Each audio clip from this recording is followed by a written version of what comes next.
അസ്സലാമു അലൈക്കും വറഹ്മത്തുള്ളാഹി വബറകാതുഹു. അൽഹംദുലില്ലാഹി റബ്ബിൽ ആലമീൻ. അല്ലാഹുമ്മ സ്വല്ലി അലാ മുഹമ്മദിൻ വഅലാ ആലി മുഹമ്മദ്. ഇത്തഖുല്ലാഹ ഇബാദുല്ലാഹ്. അഊദു ബില്ലാഹി മിനശ് ശൈത്വാനിർ റജീം. وما قدر الله حق قدره والأرض جميعا قبضته يوم القيامة എന്ന് തുടങ്ങുന്ന ആയത്ത് സൂറത്ത് സുമർ 67-ാമത്തെ വചനം.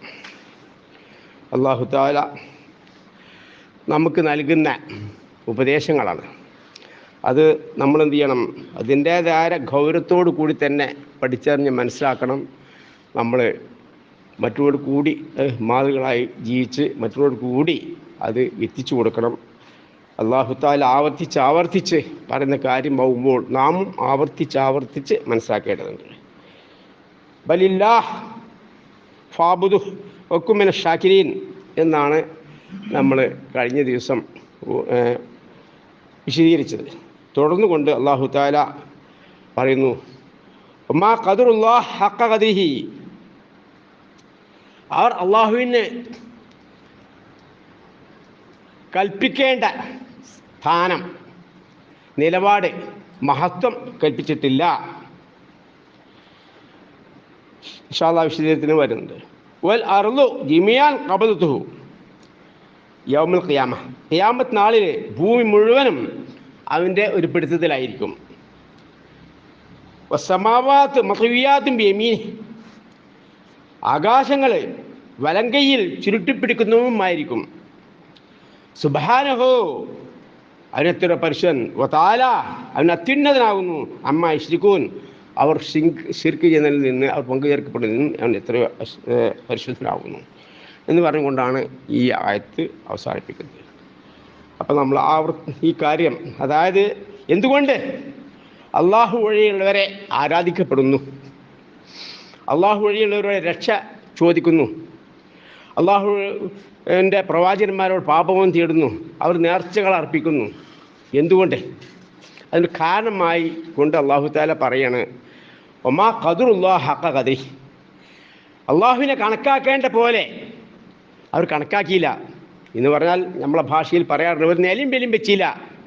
അള്ളാഹുവിന് കൊടുക്കേണ്ട പദവി, അള്ളാഹുവിൻ്റെ മഹത്വം അതിന് ചെയ്യില്ല. എങ്ങനെയാണോ അല്ലാഹു തആല വിശുദ്ധ ഖുർആനിലൂടെ നബി സ്വല്ലല്ലാഹു അലൈഹി വസല്ലം ചര്യകളിലൂടെ നാം പഠിപ്പിച്ചു തന്നിട്ടുള്ളത്, അത് പ്രകാരം അള്ളാഹുവിന് മഹത്വത്തെ എന്ത് ചെയ്യുന്നില്ല, അംഗീകരിക്കുന്നില്ല, വകവെച്ചു കൊടുക്കുന്നില്ല.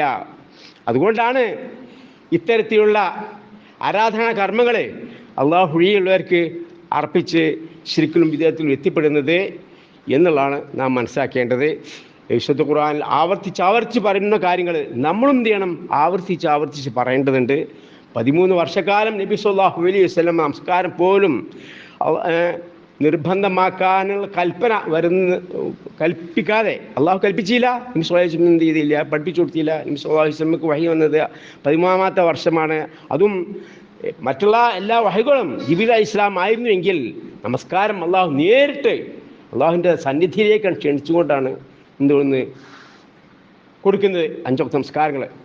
ചരിത്രം നമുക്കറിയാം.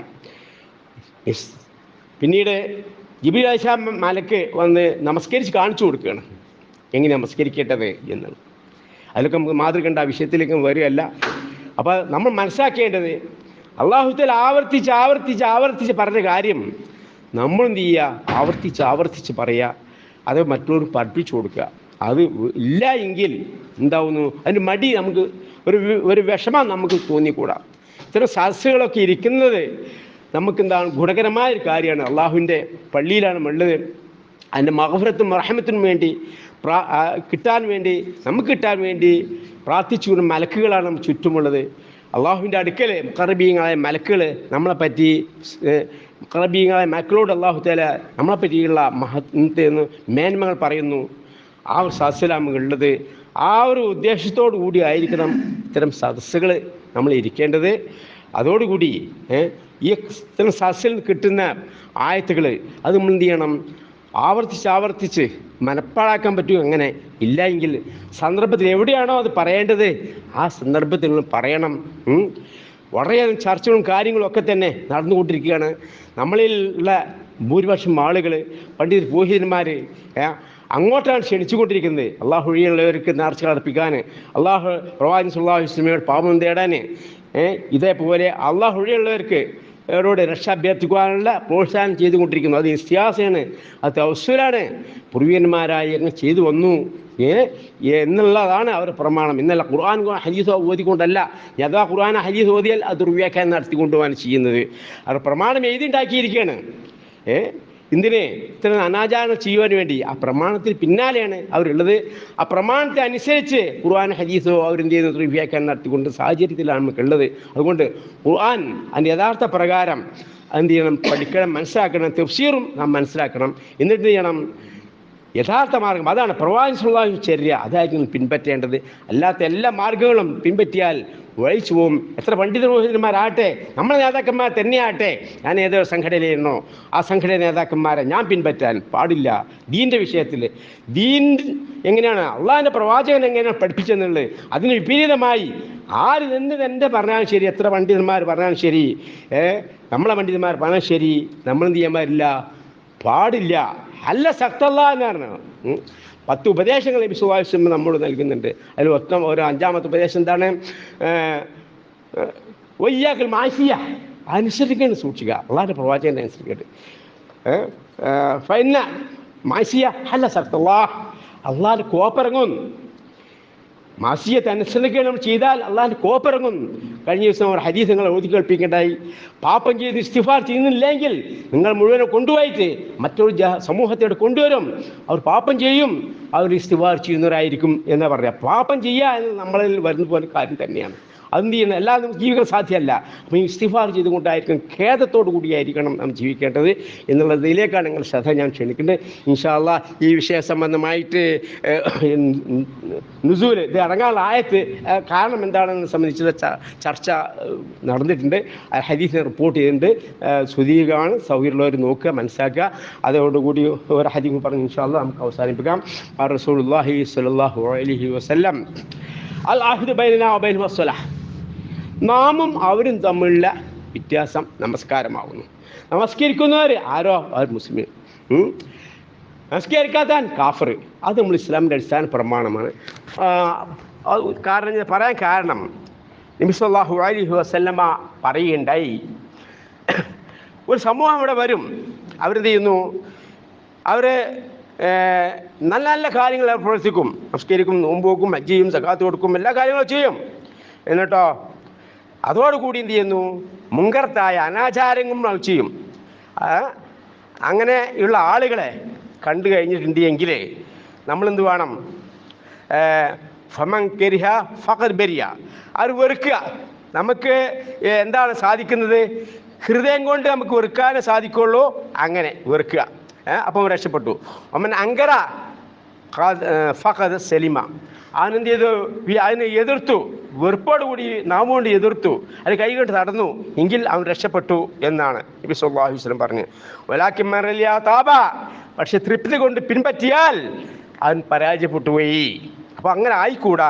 അപ്പോൾ ആ ഒരു തിരിച്ചറിവ് നമുക്ക് ഉണ്ടാവണേ ഖുർആൻ ഹദീസ് മർത്തൂർ വായിച്ച് പഠിക്കണം. അങ്ങനെയുള്ള സന്ദർഭത്തിൽ എന്ത് ചെയ്യുന്നു? ഈ സഹാബിയന്മാർ ചോദിക്കുകയുണ്ടായി. അങ്ങോട്ട് ഞങ്ങളുടെ ശ്രദ്ധ ഞാൻ ക്ഷണിക്കേണ്ടത്. ഖാലു യാ റസൂലല്ലാഹ്, അല്ലാഹുവിന്റെ പ്രവാചകരെ, അലാ നുഖാതിൽഹും, ഞങ്ങളോരോ യുദ്ധം ചെയ്യട്ടെ എന്നാണ് ചോദിക്കേണ്ടത്. അപ്പം നബി സല്ലല്ലാഹു അലൈഹി വസല്ലം പറയുന്നു, ലാ, യുദ്ധം ചെയ്യരുത്. മാ സൊല്ലു, അവർ നമസ്കാരം നിലനിർത്തിക്കൊണ്ടിരിക്കുന്ന സന്ദർഭങ്ങളൊക്കെ തന്നെ. അപ്പം നമസ്കരിച്ചു കൊണ്ടിരിക്കുക, നമസ്കാരക്കാരാണ്, നമ്മൾ സമസ്തക്കാരെ, നമ്മൾ സ്വന്തക്കാർ, ബന്ധക്കാരൊക്കെ തന്നെ. അപ്പം അവരെന്ത് ചെയ്യാൻ പാടില്ല? നമ്മൾ കാഫിറെന്നോ മുശ്രിക്കെന്നോ നമ്മൾ അവരോട് പറയാൻ പാടില്ല. പക്ഷെ അവർ ചെയ്യുന്ന തെറ്റുകുറ്റങ്ങൾ ഇത് ശിർക്കാണ്. അത് പ്രവർത്തനത്തെ നമ്മൾ എന്ത് ചെയ്യണം? പോലു റാത്തി ഫാദാക്കുത്തു, ഇതൊക്കെ ബിദഅത്താണ്, ദലാലത്താണ്, ഷിർക്കാണ്. റസൂലുള്ളാഹി സ്വല്ലല്ലാഹു അലൈഹി വസല്ലം ആപം നേടല് ബിദഅത്തുമാണ്, അത് ദലാലത്താണ്, ഷിർക്കുമാകുന്നു. മരിച്ചുപോയ മഹാത്മാക്കൾ ബദരീങ്ങൾ രക്ഷിക്കണേ, മഹിതിശേഖ ആക്കണേ. നിങ്ങൾ പ്രാർത്ഥനകൾ എന്താവുന്നു? പ്രാർത്ഥന ആരാധനയാവുന്നു. ആരാധിക്കുന്ന അള്ളാഹുവാണ്. അള്ളാഹു ഉള്ളവർക്ക് ആരാധന ഷിർക്ക് വരും. ആ പ്രവാചകരായാൽ പോലും കാര്യങ്ങൾ എന്ത് ചെയ്യണം? നമ്മൾ തുറന്ന് പറയണം. പക്ഷെ ഇജ്ജ് ഷിർക്കാണ്, ഇജ്ജ് കാഫറാണ് എന്നുള്ള നമസ്കരിക്കുന്ന ആളെ സംബന്ധിച്ച് നിങ്ങൾ പറഞ്ഞുകൂടാ. അങ്ങനത്തെ ഒരാൾ മരിക്കുന്ന ഒരാൾ മരിച്ചു പോയിട്ടുണ്ടെങ്കിൽ ആൾക്ക് വേണ്ടി ജനാസ നമസ്കരിക്കണം. കാരണം മറ്റൊരു ഹദീസ് നബി സ്വല്ലല്ലാഹു അലൈഹി വസല്ലം പറഞ്ഞിട്ടുണ്ടല്ലോ, ഖുർആനൊക്കെ വ്യക്തമായി പറഞ്ഞിട്ടുണ്ട്, ഷിർക്കി എന്നിവരൊക്കെ എന്ത് ചെയ്യാൻ പറ്റില്ല, മുശ്രിക്കീങ്ങൾക്ക് വേണ്ടിയിട്ട് പാപ്പ പോകാൻ തേടാൻ പാടില്ല, അപ്പം അവൻ നിസ്കരിക്കാൻ പാടില്ല എന്നാണ്, നബിക്കും സത്യവിശ്വാസം പാടില്ല എന്ന് ഖുർആൻ പറയുന്നുണ്ട്. അപ്പം അക്കാരണത്താൽ എന്ത് ചെയ്യണം? ഇവർക്ക് മുശ്രിക്കീങ്ങളെ നമ്മൾ എന്ത് ചെയ്യരുത്? നമ്മളെ കണക്കാക്കരുത്. അള്ളാഹ്ക്ക് അറിയുള്ളൂ. ഖൽബ് കൊണ്ട് അറിയുന്ന അള്ളയാണ്. ബാഹ്യമായി കൊണ്ടാണ് നമ്മൾ കണക്കാക്കേണ്ടത്. നമസ്കരിക്കുന്നവരാണോ അവർ മുസ്ലിമീങ്ങൾ, നമസ്കരിക്കാത്ത ആരാണോ കാഫറ്. എത്ര പ്രസിദ്ധിയും പ്രമാണികൾ ആയാലും ശരി, അങ്ങനെ നമ്മൾ കണക്കാക്കണം. അപ്പോൾ എന്ത് ചെയ്യണം? ഇന്ന് കരുതി നമ്മൾ തെറ്റുകുറ്റങ്ങൾ എന്ത് ചെയ്യണം? അവർ പറയും വേണം. വ്യക്തിപരമായി കാഫിറാണ് മുശ്രിക്കുന്ന് ആക്ഷേപിക്കും ചെയ്യരുത്. ആ ഒരു നിലപാടാണ് നമുക്ക് നബി സല്ലല്ലാഹു അലൈഹി വസല്ലം പഠിപ്പിച്ചത്. അതല്ലേ യുദ്ധം ചെയ്തിട്ട് ചോദിച്ചപ്പോൾ അല്ല, നബി സല്ലല്ലാഹു അലൈഹി വസല്ലം വിരോധിക്കേണ്ടത് മാസല്ലു ആ നമസ്കാരം നടത്തുന്ന കാലത്തോളം പാടില്ല എന്നാണ്. നമസ്കാരം നടത്തുന്നവർ എന്താണ്? മുസ്ലിമീങ്ങളെ അംഗീകരിക്കുക. പക്ഷെ തെറ്റ് കാര്യങ്ങൾ എന്ത് ചെയ്യുക? നമ്മളോട് പറയണം. നന്മ കൽപ്പിക്കുക, തിന് വിരോധിക്കുക. അത് നമ്മളെ ധർമ്മമാണ്, നിർബന്ധമാണ്. ഇത്തരം കാര്യങ്ങൾ ചെയ്തുകൊണ്ട് മുന്നോട്ട് പോകുന്ന സത്യവിശ്വാസികളുടെ കൂട്ടത്തിൽ അള്ളാഹു നമ്മെ ഉൾപ്പെടുത്തി അനുഗ്രഹിക്കുമാറാകട്ടെ. ആമീൻ. ربنا ظلمنا أنفسنا وإن لم تغفر لنا وترحمنا لنكونن من الخاسرين.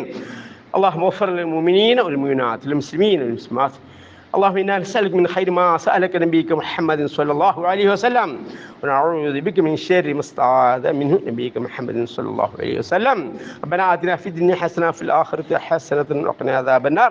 ربنا هب لنا من أزواجنا وذرياتنا قرة أعين واجعلنا للمتقين إماما. ربنا تقبل منا دعاءنا إنك أنت السميع العليم وتب علينا إنك أنت التواب الرحيم. آمين آمين آمين برحمتك يا أرحم الراحمين. سبحان ربك رب العزة عما يصفون. سبحانك اللهم بحمدك أشهد أن لا إله إلا أنت أستغفرك وأتوب إليك. السلام عليكم.